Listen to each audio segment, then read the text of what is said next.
সৃষ্টিকর্তা মহান। সুপ্রিয় দর্শক শ্রোতা ভাই বোন বন্ধুগণ, আমি কৃষিবিদ সুনীল কুমার রায়, কৃষি রকমারি সেবা ইউটিউব চ্যানেলের পক্ষ থেকে জানাচ্ছি হৃদয় নিংড়ানো ভালোবাসা। আমি বর্তমানে যে জায়গাটায় আছি সে জায়গাটার নাম হচ্ছে নীলফামারী জেলার ডোমার থানা বাগডোকরা নামে এলাকা, তেলিপাড়া। সেখানে বিশেষ করে একটা পুকুরের উপরে এবং তার যে পাহাড় আছে সেই পাহাড়ের মধ্যে এই যে অসাধারণ একটা ফল, সেটা হচ্ছে লটকন। সেই লটকন লাগায়ে কতটুকু লাভ হয়, কিংবা কী কী পরিচর্যা করা হয় সেই ব্যাপারে আমি একটা প্রতিবেদন দিচ্ছি, বিস্তারিত জানতে সাথে থাকুন। আমরা এখন এমন একজন সফল চাষির সাথে কথা বলবো যিনি পুকুরের পাহাড়ে বা আইলের মধ্যে লটকন গাছ রোপণ করে সফল হয়েছেন। ভাই আদাব। ভাই আদাব। কেমন আছেন? আছি ভালো ভাই। ভাই আপনার পরিচয়টা যদি আমাদের দর্শকদের একটু দিতেন খুব ভালো হতো। আমি মোহাম্মদ মোর্শেদুল ইসলাম রাজীব। আচ্ছা, আপনার এই গ্রামটার নাম কি?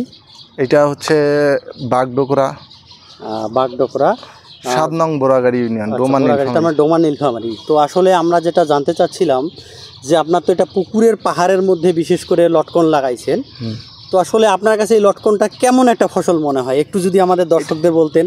লটকন একটা অত্যন্ত লাভজনক ফসল। এইটা হচ্ছে যদি কারো ফাঁকা জমি থাকে, এইটার চাইতে লাভজনক অর্থকারী ফসল আর নাই। আচ্ছা, কি কারণে লাভজনক মনে হয় এটা? এটা লাভজনক, অন্য যে অনেকের পুকুর পাড় পড়ে থাকে, কিন্তু আমাদের পুকুর পাড় পড়ে থাকে না। আমি যতটুক মাছ বিক্রি করে মানে যেটা ইনকাম আসে প্রজেক্টের, ওর কাছাকাছি মানে লটকনের বাগানের শুধু আইলটা থেকেই ইনকাম আসে। তার মানে এর পুকুরে যে জলপথটা বা পানিপথটা থেকে আমরা ব্যবহার করি, যতটুকু ইনকাম করা যায় তার থেকে শুধুমাত্র এই আইলটার মধ্যে আমরা বিনা খরচে। আচ্ছা, লটকনের সমস্যা আসলে কি কি হয়? লটকনের সমস্যা মূলত লটকন মানে ওইটা হচ্ছে গাছটা একটু ঘন ঝোপালো উদ্ভিদ। ওই গাছগুলার একটু পানির দরকার, মানে লটকনের মেইন যেটা সমস্যা সেটা হচ্ছে পানির ঘাটতি দরকার। আচ্ছা, আর বিশেষ পরিচর্যা করতে হয় না, এটা গোবর কিছু রাসায়নিক সার অল্প কিছু দিলেই এর জন্য যথেষ্ট। আচ্ছা, ভালো কথা। তো আপনার এই পুকুরের এরিয়াটা কতটুকু আছে? পুরো এরিয়াটা এটা প্রায় 6 বিঘার মতো আছে। 6 বিঘা, 33 শতকে 6 বিঘা। আপনার গাছ মোটামুটি কতটুকু আছে? আগে ছিল 150 গাছ, 10টা আমি নিয়ে গেছি বাসায়। আচ্ছা, এখন 140টার মতো আছে। 140টা গাছের বর্তমান বয়স কত? বর্তমান বয়স প্রায় 11-12 বছর। 11-12 বছর। এ পর্যন্ত কতবার আপনি লটকন তুলছেন? আমি প্রায় 6 বারের মতো, 6-7 বার তুলছি। 6-7 বার তুলছেন। তো এই বছর আসলে এই 140টা গাছের লটকন আপনি মোটামুটি বিক্রি করছেন কত টাকায়? এইবার আমি মূলত আগে নিজেই বিক্রি করতাম, গাছ পাকে বিক্রি করতাম, তখন ধরেন যে 3 লাখ 3.5 লাখ টাকা বিক্রি করতাম।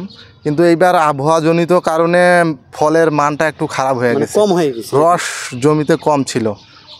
এই কারণে বাগানটা ডাক দিয়ে দিছি, বিক্রি করে দিছি 2,20,000 টাকায়। 2,20,000 টাকা। তো যাই হোক, যদি মনে করেন সঠিক সময় পানি সেচ দিতে পারতেন সেক্ষেত্রে কীরকম বিক্রি হইতো এই বছরের দাম অনুপাতে?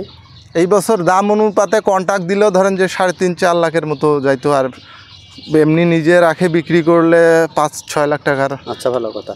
তার মানে মোটামুটি আপনি মাছ যা পাওয়ার পান, কিন্তু শুধুমাত্র আইলটার মধ্যে এটা পুরোটাই বোনাস বলা চলে, তাই তো? পুরোটাই বোনাস। আচ্ছা, মানে এর পরিচর্যা আসলে কীরকম করতে হয়? এর পরিচর্যা ওই যে বিছা পোকা ধরে মাঝে মাঝে, ওইটা ধরলে আপনার পাতায় যে বিছা পোকা ধরছে, মানে ছিদ্র করছে, যেটা ওইটা ধরলে স্প্রে করতে হয়। আর মাঝে মাঝে কুশি মরে একগুলা পোকা আছে ছোট ছোট, ওগুলার জন্য মাঝে মাঝে স্প্রে করতে হয়। না, কি স্প্রে করেন সেটাতে? আমরা রিপকর্ড স্প্রে করি। সাইপারমেথ্রিন। আচ্ছা আচ্ছা, আমি একটা জিনিস যেটা আসার পরে শুনলাম, লটকনের যে শিকড়গুলা কি উপরে থাকে না নিচে থাকে? লটকন শিকড় মূলত রস টানার যেগুলা শিকড়গুলা বেশিগুলাই উপরে থাকে। তার মানে নিচে শিকড় যায়, মূলগুলা যায়, কিন্তু ওগুলার মধ্যে মানে ওই যে শিকড়গুলা চিকন চিকন উপরে যে শিকড়গুলো আমরা দেখতে পাচ্ছি চিকন, রস টানার জন্য উপরেই শিকড়গুলা বেশি, ওইটাই বেশি ভালো নাকি? ও আচ্ছা, যাই হোক। তো আর কোনো পরিচর্যার বা ক্রিটিক্যাল বা অন্য ফসলে, যেমন আমরা আমের ক্ষেত্রে বলি, লিচুর ক্ষেত্রে বলি, সেগুলোতে কিন্তু আমরা দেখি যে অনেক একটা রিক্সের দেখা যায়, হয় না। লটকন কি সেরকম কোনো রিক্স আছে কি? না, লটকন রিক্স নাই। এর ছায়াতে আসলে কেমন হয়? যেমন অনেকে সুপারি বাগানে লাগায়, কিংবা হচ্ছে অনেকে বিভিন্ন প্রকার আধা ছায়াযুক্ত জায়গায় যারা লাগায়, লটকন মূলত আধা ছায়াযুক্ত জায়গায় ফসল বেশি হয়, বেশি ভালো হয় নাকি? বেশি ভালো হয়।